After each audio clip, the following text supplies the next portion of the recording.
Hello, YouTube fans. My name is Brett Walton, and I'm here to improve your golf game for those everyday people that like to go out there and be with their buddies and shoot a few rounds of golf on the weekend or whenever their business clients come into town and they got to improve their golf game for a client deal that's worth about $2 million or something like that. I'm here for you to help you, and by not even adjusting your swing or hurting your wall bug. So if you can just hit your subscription button and subscribe to me, I'll have new videos posted regular basis with more in-depth knowledge of what we're talking about for the golf game to improve. Now, don't forget to hit the bell notification for the likes so that you'll be able to get my notification for when the video is ready. And keep playing golf. Alright. So when you're out on the golf course, there's a few things you need to know. A golf course in the morning, when the course is wet, makes the green slower. It also makes the tees slower and wet. So you want to tee the ball higher so you can get a better contact with the ball, because the weight of the water on the club head may not be noticeable to you, but it is noticeable to the ball if the ball is sitting with a couple drops of dew on it, or from dropping it on the ground and picking it up, putting it on the tee again. It's going to can get some of the condensation from the water from the sprinklers in the nighttime onto the ball and cause drifts in the air, cause a lot of different things. Now, that's one of the techniques to know that some people might not have heard of. That the ball will be slower in the mornings. Come mid-afternoon, the greens start to dry up, and they also grow during this period. During the average day and the length of the time, think of all the grass that gets grown through the day on that green, because we only cut 18 different holes with the mower. So when we're loading those grass things and we have a full truckload, a mini truck like golf cart full for the 18 holes, that means each one of those 18 holes has grown at least a couple of centimeters or at least a sufficient amount enough to slow the ball down and make the ball faster and roll towards that grain of grass.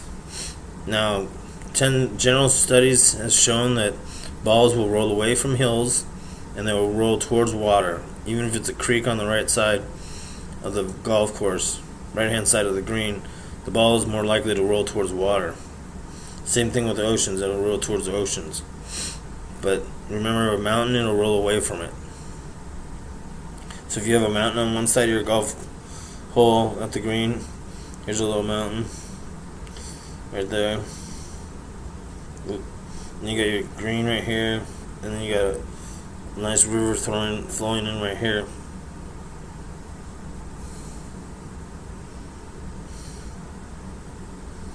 There it is. Okay.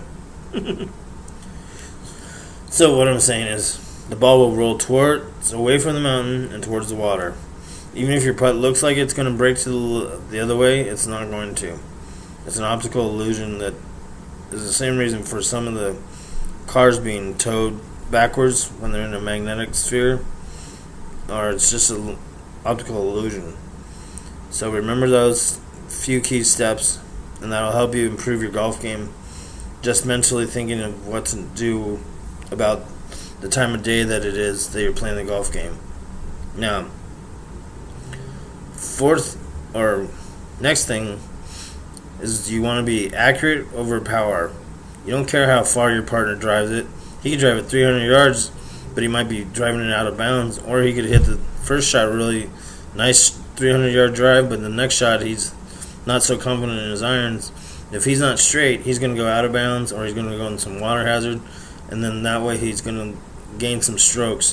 Where you, on the other hand, if you continue to try and perform accurately rather than distance-wise, you'll win in the outcome overall.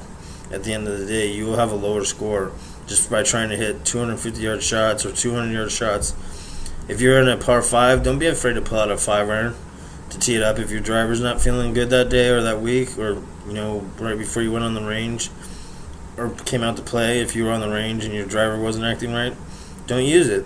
It's not worth a couple of stroke penalties in order to go in the water and lose a ball, and eventually having to pay $15 a sleeve to get $5 ball back. It's not worth it.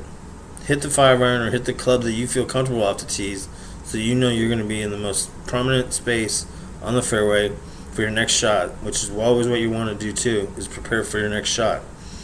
You always want to be able to be aware of landing the ball in a safe landing zone, and for the next shot to be out of harm's way, like trees, water hazards, bunkers, anything like that can cause a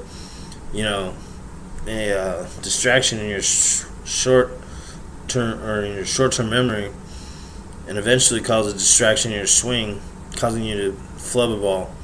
The more distractions you have, like water hazards, bunkers, trees, in your shot of line for a golf shot, the more typical the person is of freaking out and having some problems where they don't have any better control on the ball. Now, that's another technique, is always be accurate and always know where you want to land the ball ahead of time. Within a 20-yard radius, I would say, even on the greens, always try and land the ball in the middle of the green. You don't want to worry about placement on the pin yet. You just want to land it in the middle of the green and towards the pin, so that you have a nice run up on the ball to hopefully actually have it go in the hole. But always towards the middle of the pin, in the middle of the green. That way you know that your average distance will be closer to that range, for the markers that are giving you the description of the distance are more accurate for you to hit the ball straighter and closer to the pin. Now, with just those techniques right there, you might be able to drop your score down by hitting better shots off the tee and making sure that you're thinking about the next shot and your follow-up to that first shot. And always keep going that way, and try and two-putt on every green, because two-putting is the key to just having a par game, and is the reason why the score for the golf course is the way it is. Everything is reachable in 2 or 1 or 3, and you two-putt everything. The putting's always the same. They always want you to two-putt. So that's why I'll give you another video on how to putt on the next one. And I hope you like this video.